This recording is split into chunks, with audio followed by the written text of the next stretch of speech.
Other questions? Representative Cassell for a question. Thank you, Mr. Speaker. Representative Gregory, does your bill require that the products be sold in child restraint packaging to keep children safe? Representative Gregory. Thank you, Speaker. Thank you for the question. There's already some regulations on that, and this bill does further increase protections so that children won't be targeted by the packaging or these products. Representative Cassell.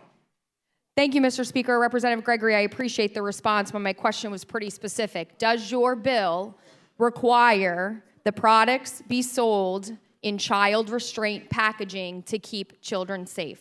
Representative Gregory. Thank you, Mr. Speaker. I'll remind my colleague that if you know the answer to a question, you're not supposed to ask it, and if you want to offer an amendment to change the packaging, I'm happy to see it. Any further questions? Representative Cassell. Thank you, Mr. Speaker. Representative Gregory, under your bill, what qualifies as an event? Is it based on a number of attendees, based on the projected sale of products? What's going to qualify as an event under your bill? Representative Gregory. Thank you, Mr. Speaker. I do not believe event is defined in the bill. Representative Cassell. Thank you, Mr. Speaker. So since event is not defined under the bill, what is your intent as it pertains to an event that would have to qualify and follow the requirements set forth in lines 150 through 168 of the bill? Representative Gregory. Thank you, Mr. Speaker. Thank you for the question. It will defer to standard agency rulemaking. Representative Cassell. Thank you, Mr. Speaker. Representative Gregory, does your bill still place liability of the sale of unauthorized products on event organizers and not the responsible party for selling or marketing the unauthorized product? Representative Gregory. Thank you, Mr. Speaker. There have been no changes to that section of bill. Representative Cassell. Thank you, Mr. Speaker. Representative Gregory, I have a lot of farmers markets in my area where CBD products are sold. Under your bill, would a farmers market qualify as an event that would require the organizers to comply with lines 150 through 168 of your bill? Representative Gregory. Thank you, Speaker. Yes, I believe it would. Representative Cassell. Thank you, Mr. Speaker. As it pertains to the definition of hemp extract, does the definition under your bill include cannabinoids that are currently legal under federal law? Representative Gregory.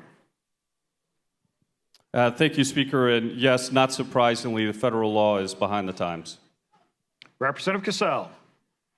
Thank you, Mr. Speaker. Under your bill, Representative Gregory, is an inhalant that has an added flavor such as lemon or orange deemed as being attractive to children? Representative Gregory.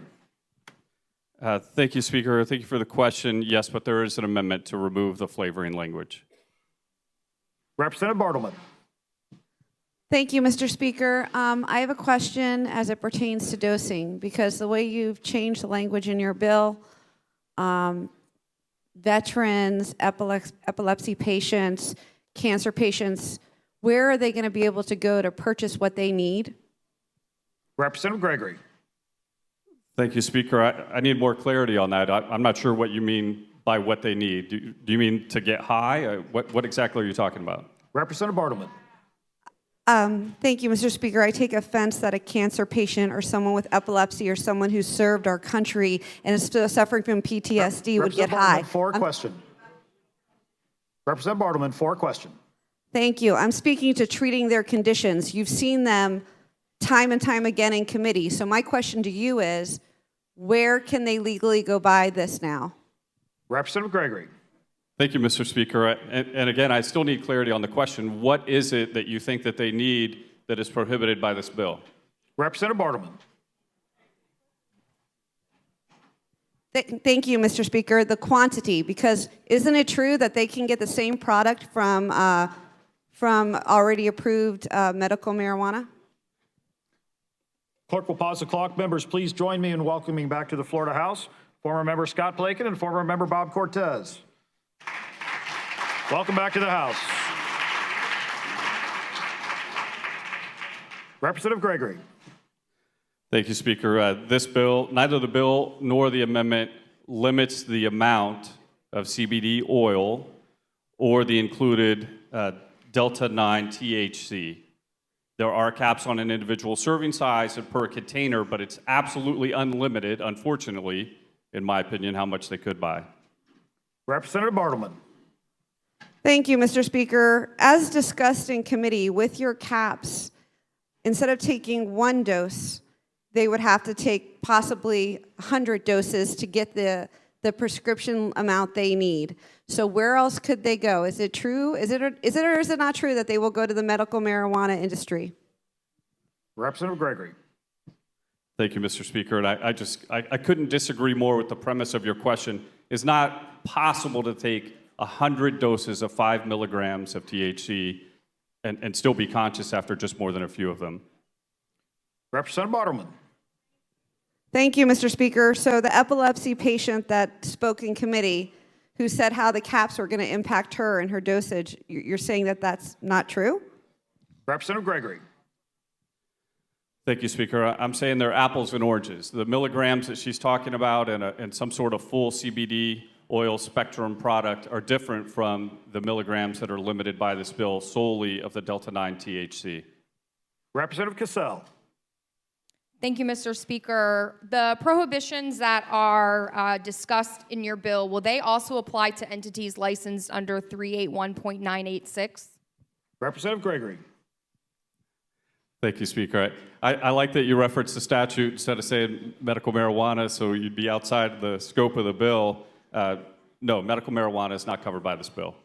Representative Cassell.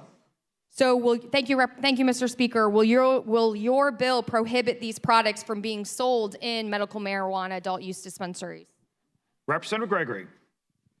Thank you, Speaker. No, because the title of this bill is Food and Hemp Products, but I'm happy to run a bill with you next year to prohibit these same cannabinoids and substances in recreational marijuana or medical marijuana if those things pass. Representative Cassell.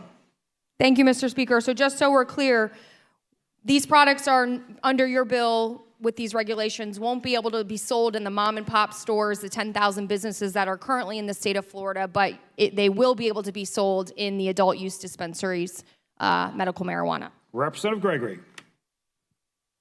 Thank you, Speaker. Just so we're clear, yes, this bill prohibits the sale of these psychoactive substances, except in the case of Delta-9, where unfortunately it still allows it, but it caps it at 5 milligrams and 50 milligrams. No, this bill doesn't regulate either medical marijuana or adult personal use marijuana if that ballot amendment passes, but I'm happy to work on a bill in that regard next year if you want to. Time has expired for questions. Are there amendments? On the desk, Mr. Speaker. Read the first amendment.